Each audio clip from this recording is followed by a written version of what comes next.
Hey everybody, this is Andrew. I'm back with a huge Lego City update.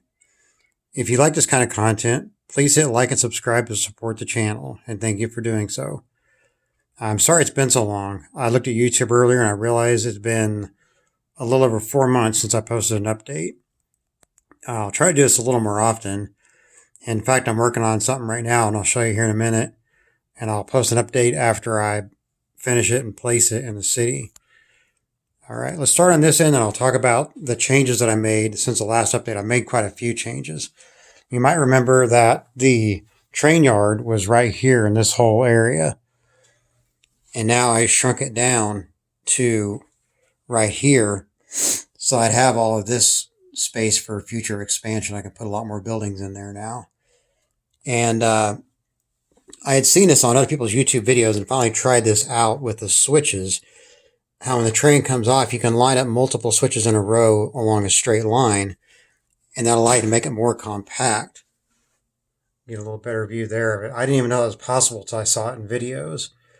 And I don't know how other people did it. The only issue I have is that mine doesn't lay flat like that. Switch is a little bit on top of that track, but not enough that it affects the train running across these two tracks at all.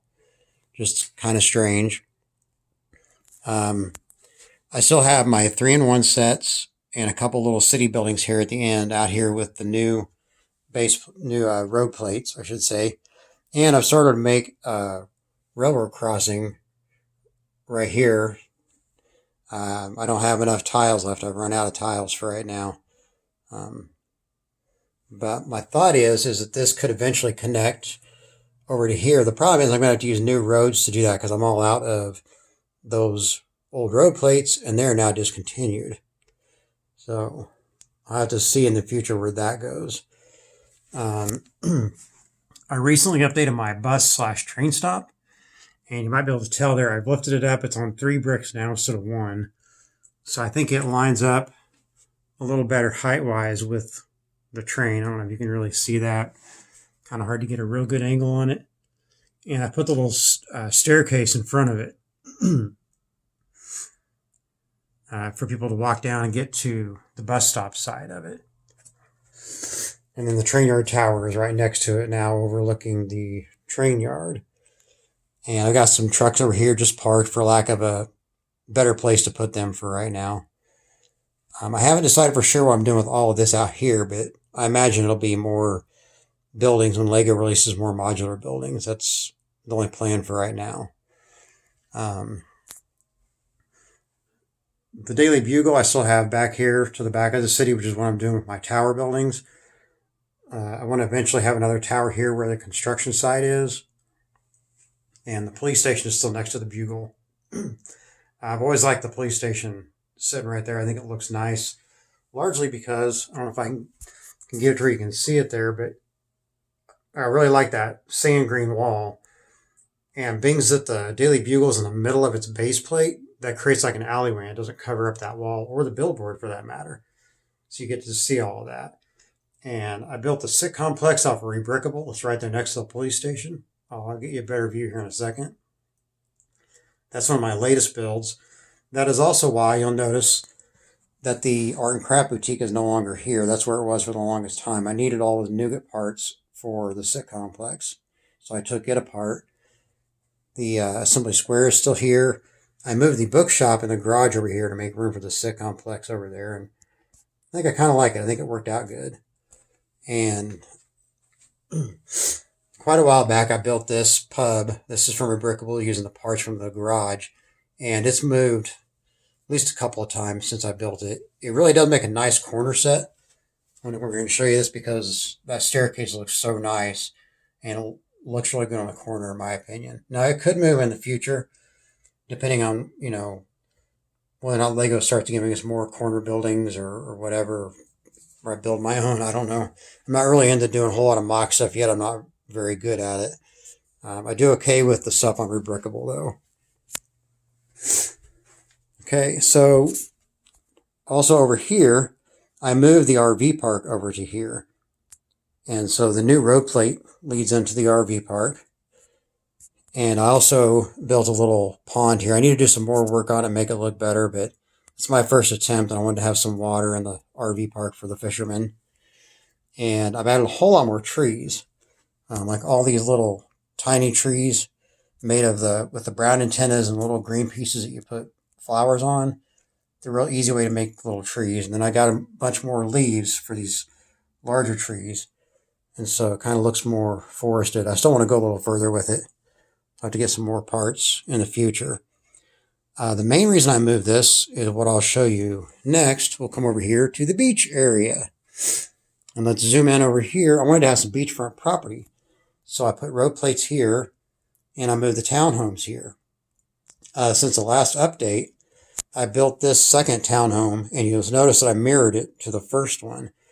That was using the parts from the Art and Craft Boutique. Since I didn't need it, I could build a second townhome. And I got this idea from another YouTuber. I forget who it is, but I thought it looked really cool having them mirrored. And it's my first attempt at doing a mirror build, and it's a lot easier than you would think. It's not that bad at all. I also moved the park over here next to this. It was here in the middle of the city, which is now kind of empty because I don't have enough stuff to fill that in yet. So I moved the park over here and added more of the trees and more leaves to the bigger trees, just like in the other park. And I added this. This was a recent city promo with the kids and the playground equipment that I added to that. And this is the sitcomplex that I was telling you about. I thought it looked pretty good there. It matches up pretty well height-wise to the police station. And that is a really fun build. A little bit difficult for the amount of parts you have to have opened up all at once, but worth it in the end. It's a really nice build, and that is on Rubricable. So a while back, I had built this footbridge, but if you remember correctly, I had the other side of it coming down just right here on the other side of the tracks. And I realized that I couldn't leave it that way because then the stair steps would come down in the street, and that wasn't working. And then back then I had started my own mock for the Central Perk. I didn't like how it was turning out, and then this one came available on Rubricable. So I used the plates that I used on the roof that I started, which is the base for the footbridge, and then I was able to make it longer and make it stretch all the way across the road. Plus I had enough nougat parts that I was able to make both walls all nougat instead of having each wall being two different colors. I think that looks a lot better. And then I got these. I have plenty of these from a couple different sets, including the 2 Central Perk sets. And I used those supports initially, and you see I still have some over here, in order to set the Ferris wheel up above the track and have the train going under it. The reason for that is I initially put the Ferris wheel on the beach, but it's a half base plate, so it took up way too much space. And my beach is only 3 sand base plates big. So I didn't want the Ferris wheel taking up so much of it. And this allowed me to build a tunnel. I was able to make it the same level as the footbridge, make this really nice wood-looking staircase over here. And just because of it's what I had in stock, I had a lot of sand bricks. And so that's why this wall is sand for the most part. There's some dark brown in there too. And then over here, I used various colored bricks that I really probably wouldn't have no use for, like the pinks and purples and greens, things like that. And to me, I thought, in my imagination, it kind of looked like wall graffiti. So I thought it looked pretty cool. And this is my first attempt at building these walls, so I know it's not great, but for a first attempt, not bad. And we have a metal staircase on this side. I went with that narrow metal staircase. I like the way it looks, but also it doesn't block too much of the sidewalk in front of the diner. That was a big part of that. And this is my first attempt at making a tunnel entrance and kind of trying to make it look like on the top and the sides like there's a little bit of rock work. Again, not very good, but I'm limited on the parts that I have.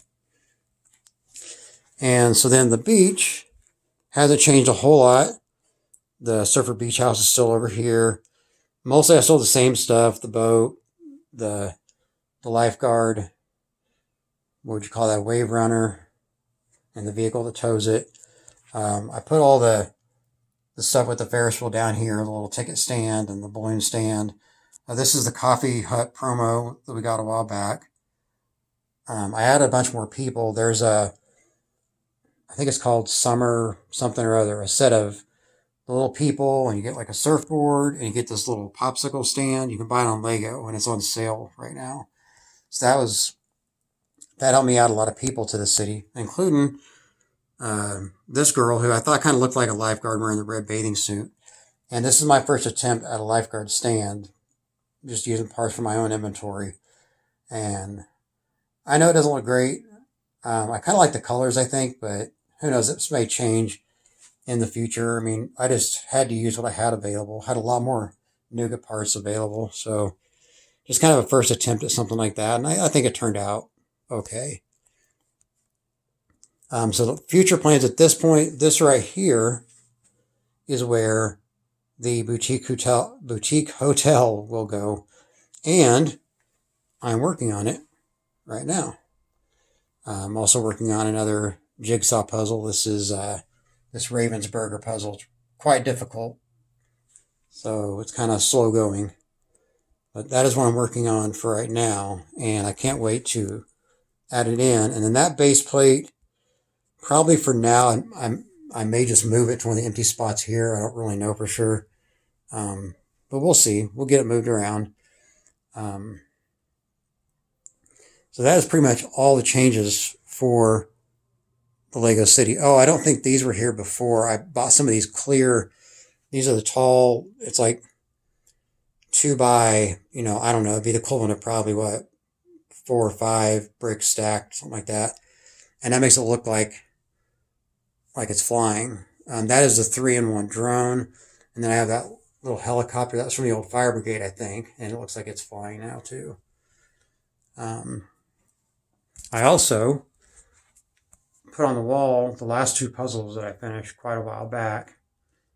The first time I've ever had puzzles up on the wall. I kind of like how it turned out. And now we're going to show you the collection. The top couple shelves are the same. Episode 9 Star Wars sets up there. A Jurassic Park set. And then I have all my Speed Champions cars. This first shelf, this is this year's cars. Except for the Fords, which I do have. I just haven't built them yet. And last year's Speed Champions cars. And then I put all my Marvel stuff together here. I really love the Quinjet. I managed to get that on sale. I think it was on the last Prime Day. It was on sale a lot. It was like 40% off. And then, of course, this is one of the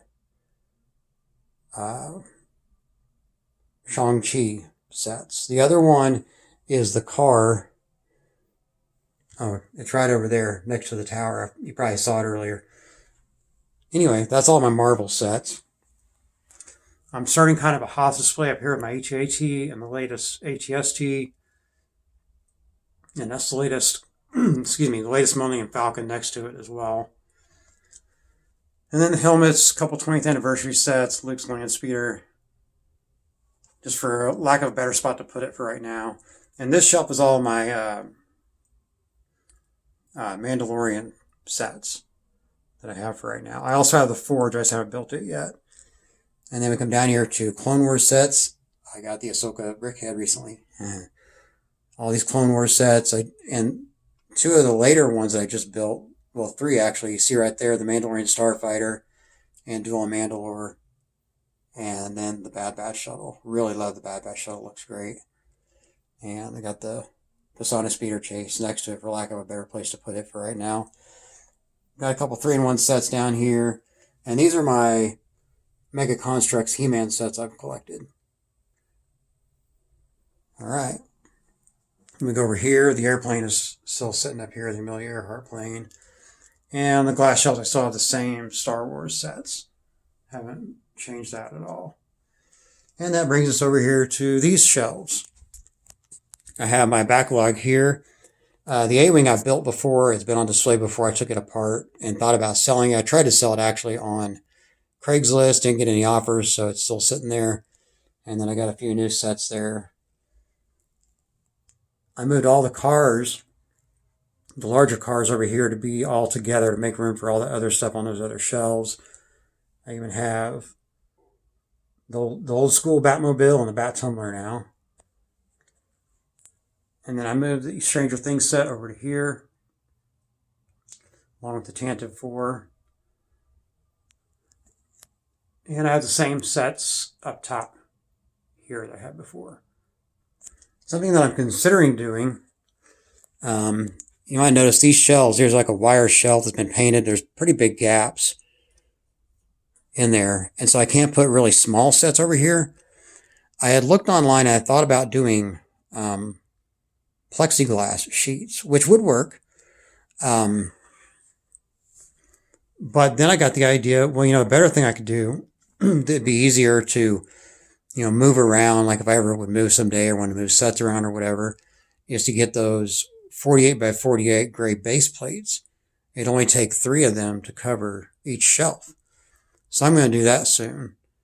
And that would allow me to put smaller sets on, also allow me to, hook the minifigures to them as well for displaying. So I think that'd be great too. I'm only going to do it for the top 2 shelves to start, where I've got Star Wars and other sets up there.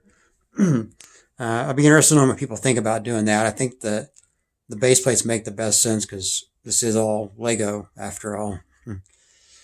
All right. And that is pretty much it for the update. Thank you for watching. I know it's got to be a little long because it's been so long since I've done it. There is one last thing. You may have noticed some of the green light in the background, like down there. I bought some of those pixie lights and put them under the table. And that is what it looks like. I think that kind of worked out pretty good, actually. All right. Well, that is all for this update. Again, thank you for watching. And I'll try not to take 4 months to post another update. Bye for now.